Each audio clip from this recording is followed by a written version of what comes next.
So greetings. Been a little while. Not really a whole lot of arcade stuff going on, and not a whole lot of car stuff going on. I gotta tell you, it's been a busy summer. Uh, Busy in a good way, for the most part. Just not as much time to do hobby stuff as I'd like, but it's okay. It's all good.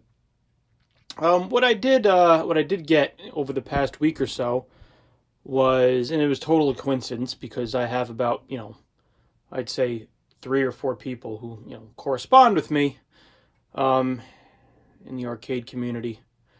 And one of the guys he lives one town over. He's not really a collector. He has a few machines. But he asked me, what kind of stuff do you have to keep these machines running? What do you keep on hand? And then someone else who's been a longer time collector who wants nothing to do with touching anything as far as fixing these. He hires everything out.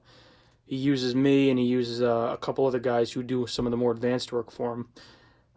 He came over my house and he was looking around. He's like, this is really interesting, all the stuff you have. You should maybe you should do a video of it. So it's 9 o'clock on a Saturday. My wife's away. My kids are in bed. It's been a long, busy day. Busy good, though. And I figure, you know what? Since I got nothing else to do, maybe I'll do a little video of what we have down here. Of what I keep on hand to keep my stuff running, the stuff in my basement and on location that I have, as well as the boards that I bring in or that get mailed to me to fix. Down here in a couple of these boxes are there's a board in that box right there under the Dracula. You can see the one flap sticking up. Some parts I ordered, and there's a Nintendo power supply I have to rebuild down there, a PP7B. And there's one more thing under there. So I got 3 things in the queue right now that I'm fixing for someone else, as well as ribbon cables. But I digress. So starting from the top, I keep a lot of cleaning supplies on hand for my stuff mainly. As far as wax goes, I think I showed this to you in another video. This P21S Carnauba wax. Good stuff. Good stuff to clean wax play fields. And your car. Doesn't leave a lot of that white residue around. I'm not going to bring every single bin down and open them just because I'm too tired. But you got to get the idea. 00 steel wool. Good for getting some real tough schmutz off cabinets and things. Just got to be careful. Don't take the paint off. Q-tips. Always good to have Q-tips for cleaning things, getting in there. Also, if you can see in there, probably not. Longer Q-tips, the ones that your doctor uses to do a throat culture. You want long Q-tips with the long wooden stick. This thing here is my vacuum extension with the little hose. Has a bunch of little attachments on the end of it that I could use to clean little nooks and crannies of play fields and arcade games. Excess connector parts. There's my connector overflow. The overflow of my overflow. I go through a lot of connectors. A lot of the things I do is I repin a lot of connectors for people. They don't want to deal with it. Connections get bad. Header pins get cold solder joints. And connectors need new housings and new pins. Well, I do a lot of that stuff. Here's my incandescent bulbs, which I really don't use much anymore. They're all packed in the one box. All kinds of incandescent bulbs. There are people out there, including myself in some instances, who, you can't see that. I tried. Who still want incandescent bulbs. They don't want LEDs. All right? They want that classic look. So we have wedge LEDs and bayonet LEDs. Wedge are the ones with that kind of, they wedge into the socket. Bayonets are the ones that you put in and have to turn like a quarter turn or an eighth of a turn. You can see an example right there of a large one. It's like a 96, I think. Sockets. I'll take some of these down. Pardon my cocktail. It's a Corpse Reviver number 2. Delicious. 1 part gin, 1 part Cointreau, 1 part white Lillet Blanc, a little dash of absinthe, and ounce of lime juice. Shake it up real good with ice, strain it. Fantastic cocktail. For those of you who are over 21, right? Sockets, all kinds of sockets. Here are machine pin sockets. I don't like using these. I prefer dual wipe sockets, which I've used a ton of dual wipe over the past several days. I believe these are dual wipe. Yeah, these are dual wipe. And you see on either side, You see there's two. See if I can get you a better view. These are some cheap, horrible dual wipe sockets. I don't use these on other people's machines. I just use them on mine. That's a dual wipe socket. You can see there's places to put the pins on either side. All right, I'm having a brain fart, but it pretty much makes contact with the IC pin on either side, not just on one side. All right, so a lot better contact, especially when things get removed and put in and all that jazz. And I have all different kinds of sockets in varying sizes because there's all different kinds of chips of varying sizes, right? Crimpers. Oh, let's see if I can get this down without hurting myself. And you know, someone one time messaged me about my camera work. Listen, if you don't like my camera work, you don't have to watch my videos. I do these try to be helpful. I use an iPhone. I don't have a whole big rig. I don't have great production value. I say it all the time, so I do the best I can. So, sorry if my camera work's no good. This is my monitor discharging tool. Nice long screwdriver. An alligator clip. I've seen these 100 times. This is what I use for terminal connections. The red, the blue, and the yellow. Like the spade connectors and things of that nature that you'll find. Like in here, if you can see right there. Those kind of little spade connectors, they clamp on the end of a wire. You could use them to hook up to a power supply with a fork connector. You could use male and female spade connectors to hook up two broken wires together, or you could, twist them together and solder them. That's what these are for. These daddies here, all right, these are fancy Walden connectors, and they are made. Each one of these is made for a different size pin. As we know, we have 0.093, 0.084, and excuse me, 0.062, and sorry, I thought I heard one of my children waking up. 093, 084, 062, and they make a special connector, a specific crimper rather, for each of those pins. And I have them here, and I only use these when I'm really doing a lot. There's my magnetic wristband. It's getting in the way. What are these? These are 156s. What do we have here? These are for 100. And for some reason I have fluorescent starters, right, for fluorescent fixtures in marquee lights. I have a headlamp, my other headlamp that doesn't work very good. But all these crimpers are great. Yay, you know, they cost $150 new. You could buy them for considerably cheaper used on eBay. Just make sure they work. So I got those. However, if you just want to crimp some stuff, I'll tell you. Home run are these right here. Right here. They're marked 0.084 and 0.156. These can crimp pretty much almost anything. These are Paladin tools.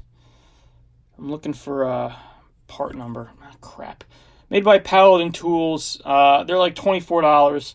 These are my go-to crimpers these days. Whenever I'm doing crimping for someone, or I'm making a harness or something, or an extension harness or a kick harness, I use these. These are great. I really don't use these other specialty ones all that much anymore. That's why this is my little speed rack, I guess, if you will. If you're a bartender, you know what a speed rack is, right? All your common cheaper boozes go here for the common drinks and the things you reach for first. Wire strippers, two kinds.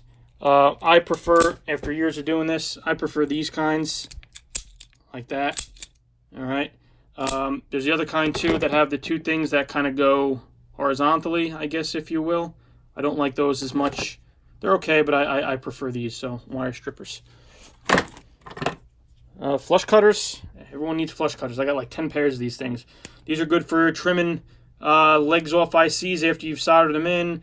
They're good for doing all kinds of different stuff. They're not meant to cut like thick stuff. You will destroy the teeth if you try to cut thick stuff. All right, you'll gouge out these teeth. Actually, my pair over here, you could tell, I think, if you look, I've gouged those teeth out. You see right there on the top left. All right, don't cut thick stuff or you'll damage them.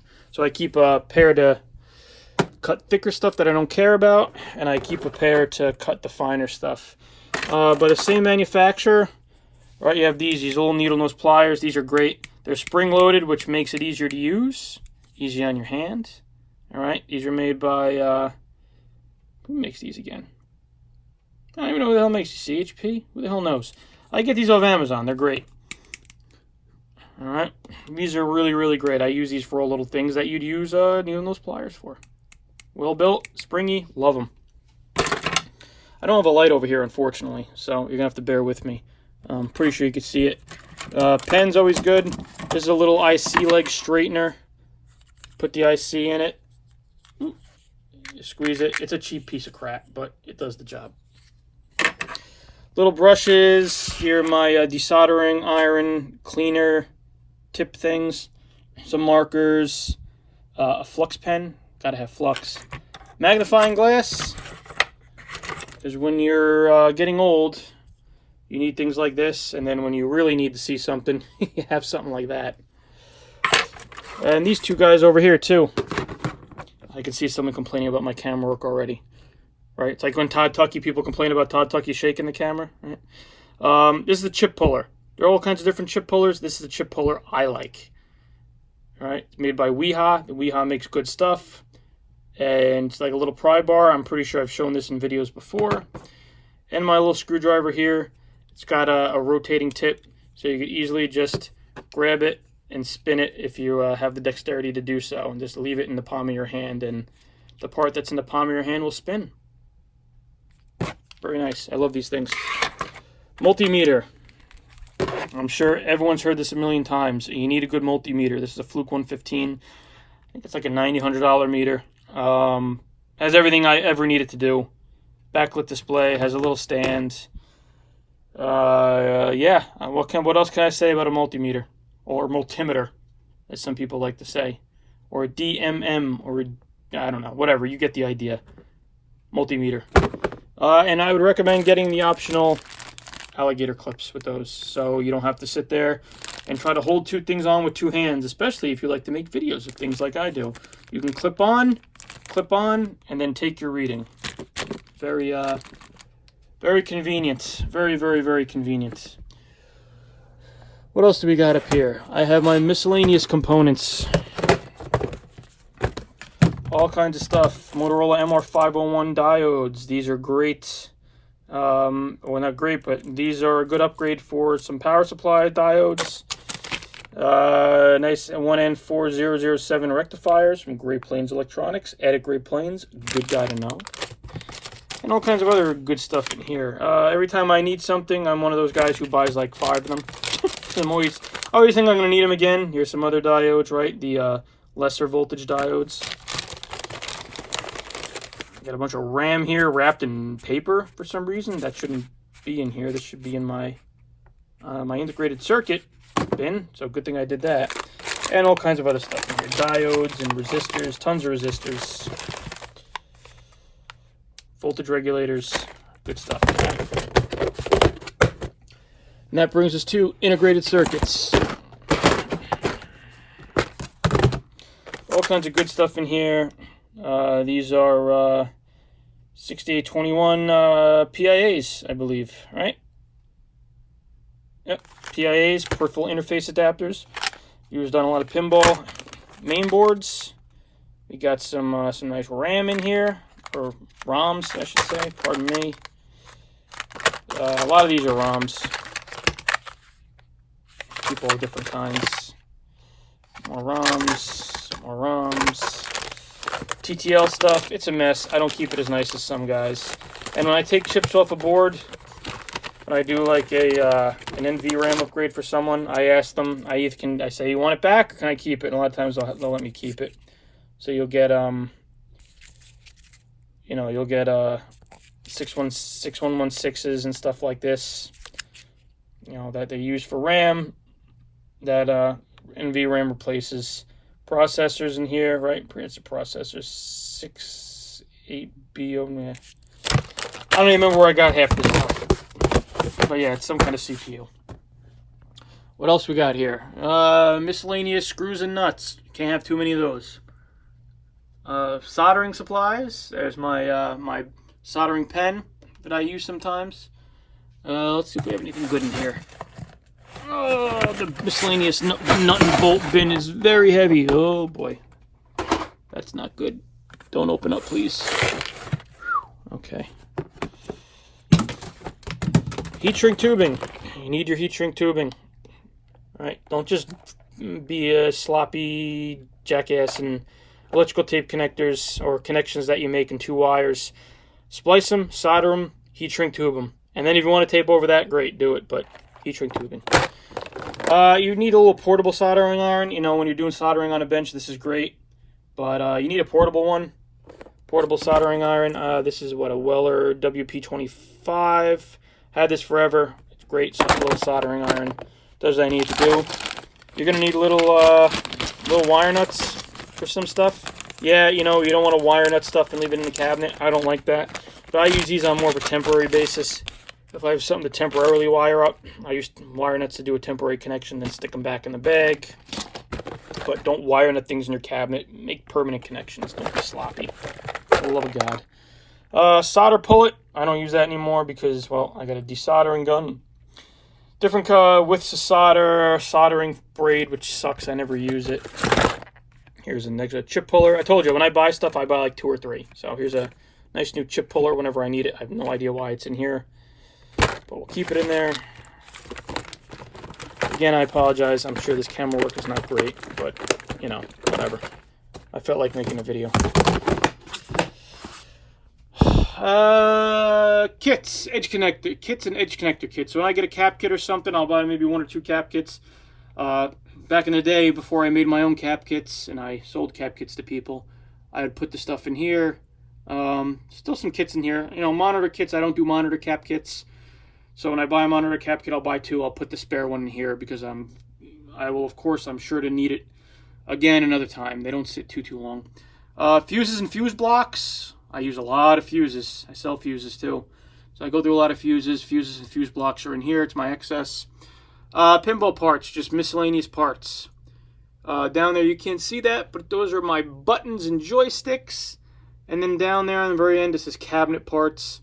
Just miscellaneous cabinet parts. I have tons of stuff in here. Parts pretty much for my projects. Yeah, you can't see that. I got a spare trackball. I got some MCR replacement cables. I got a power supply in there. You know, things I keep on hand, mainly for me.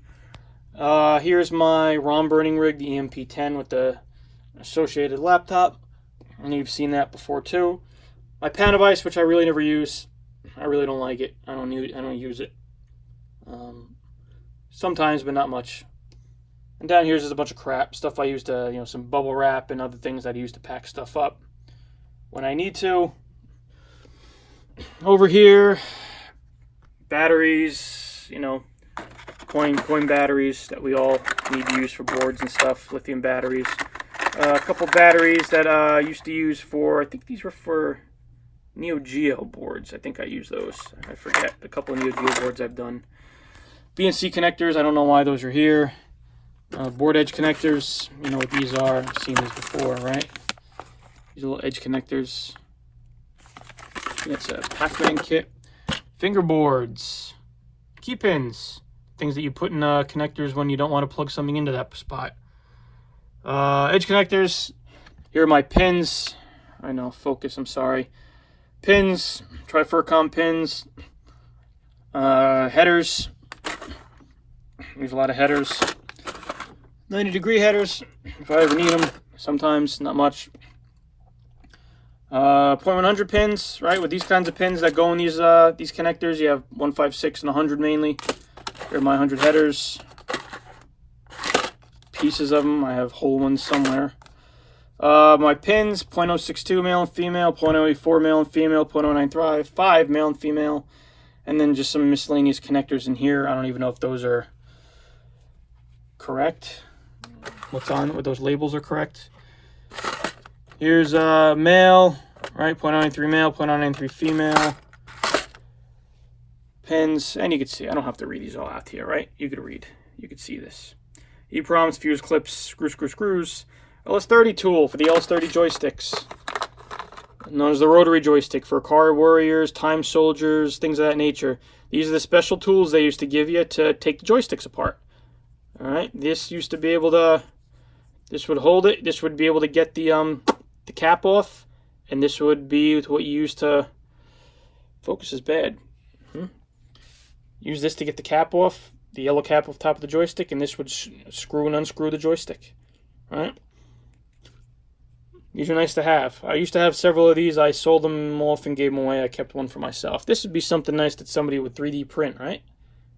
I'd buy a couple extra of these because that's what I do. I buy multiples of things. Erasers to burnish edge connectors and things of that nature. Always good to have erasers. They come in handy. EEPROM. Down here, a bunch of crap. Label maker. As you can tell, I like my label maker. Everything's labeled. Some speaker wire, isolation transformer, switching power supplies back there in those white boxes, and over there, a bunch of switchers, miscellaneous cap kits that I'm not sure why I have there. This, I believe, is a new old stock Wico 8-way joystick. Oh, no, that's a Neo Geo K7000 flyback. I have a new old stock Wico 8-way joystick. Wico, whatever. 8-way stick somewhere. I don't know where it is. Tools, scotch tape, as you can see. Here's my Neo Geo collection. My fluids and chemicals, my Neo Geo stuff. That's my collection of .100 connector housings. All right.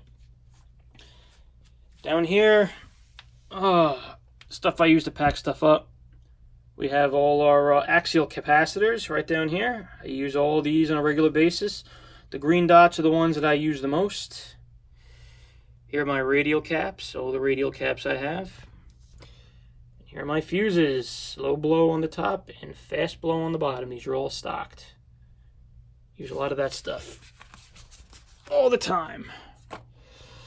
Here's my excess headers, right? When I have to clip a header, I keep the excess. I try not to waste because I can always use them again some other time. Miscellaneous parts, heat shrink tubing and all that good stuff. Here's my 156 connectors. They were from 2 to 12, 15 to 20. My flat cable. I make ribbon cables for stuff. People need a new ribbon cable. I don't buy it. It's very simple to make. I just make it myself. Why spend $16 plus a couple dollars shipping? That's delicious. A couple dollars shipping. You just make it yourself. Doesn't go bad. Keep it on hand.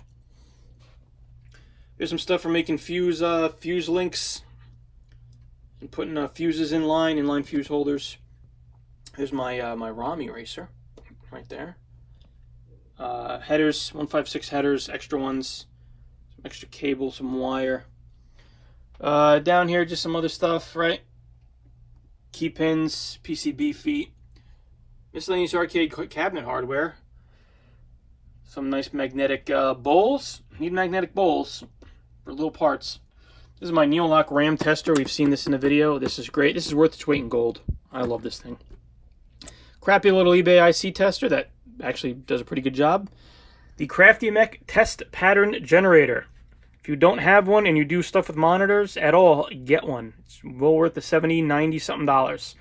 Made by a guy who goes by Crafty Mech.